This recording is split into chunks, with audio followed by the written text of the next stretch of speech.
Let's sift the flour. This is 2 1/4 cups. We are sifting 1 cup. Into the sifted flour, we are going to add salt. This is 1.5 teaspoon of salt.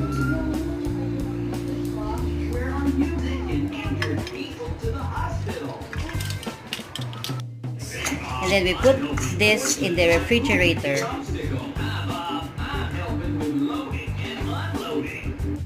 In our fresh egg, we are going to put 2 tablespoons of milk. It's up to you if you like evap or fresh milk. I am using evap milk. And then pinch of salt. Then whisk them all together with a fork.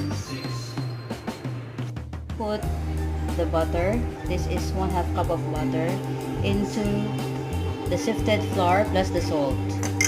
And then we're going to mix it with our hands until it has the consistency of a crumb.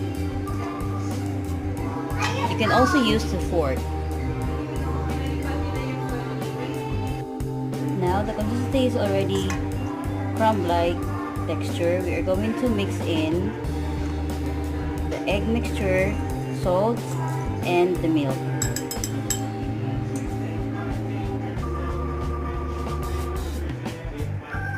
Then we're going to add 1/3 cup of cold water and 1 tablespoon of vinegar, white vinegar. And then bring this together. Then we cover it with a cling wrap and put it in the ref. We take it out from the ref and divide it into 2. Remove the plastic wrap and divide it into 2.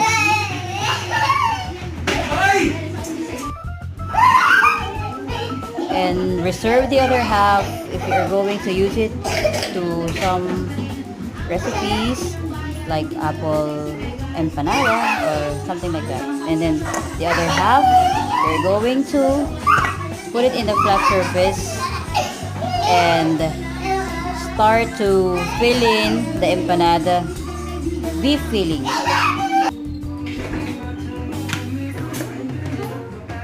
We flatten it to 1/8 inches thick.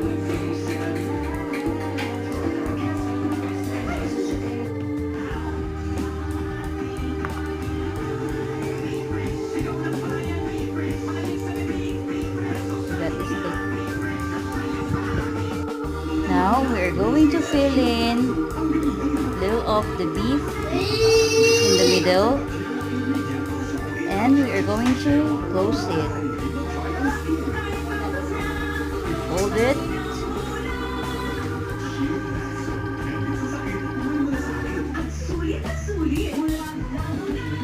And you can pinch using your fingers to close the empanada. Then afterwards, you can also use the fork to close the end with design. Sorry, I'm using spoon. I'm getting the fork. We're going to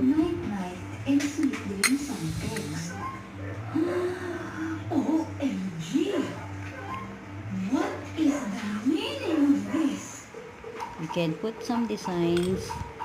This is also to seal our empanada.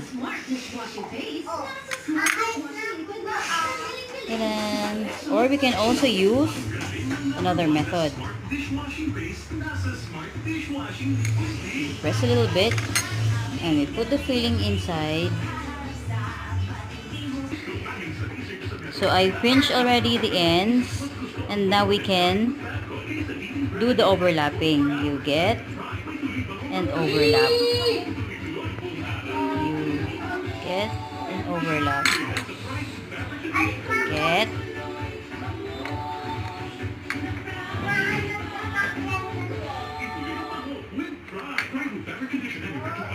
so you can also have design. At TPG, we come from the land down under. Switch to a day shift 2 p.m. and serve friendly Australians. There's no graveyard shifts. Guaranteed. Oops. TPG is the second largest internet provider in Australia. Imported since Yan. 2005. Apply to sales, customer service or technical. Package at 23,000. Call 02 706 6451 or Facebook. Then you can fry this or bake. But for me, I am going to put this in a toaster. I'm going to brush this with oil. Here are the empanadas. Set it into.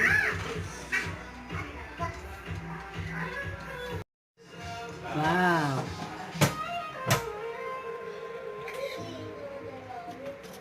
It's flaky. Salamat po sa panonood. Thank you for watching. I hope you like this recipe and I hope you'll be able to comment below if you tried it. God bless.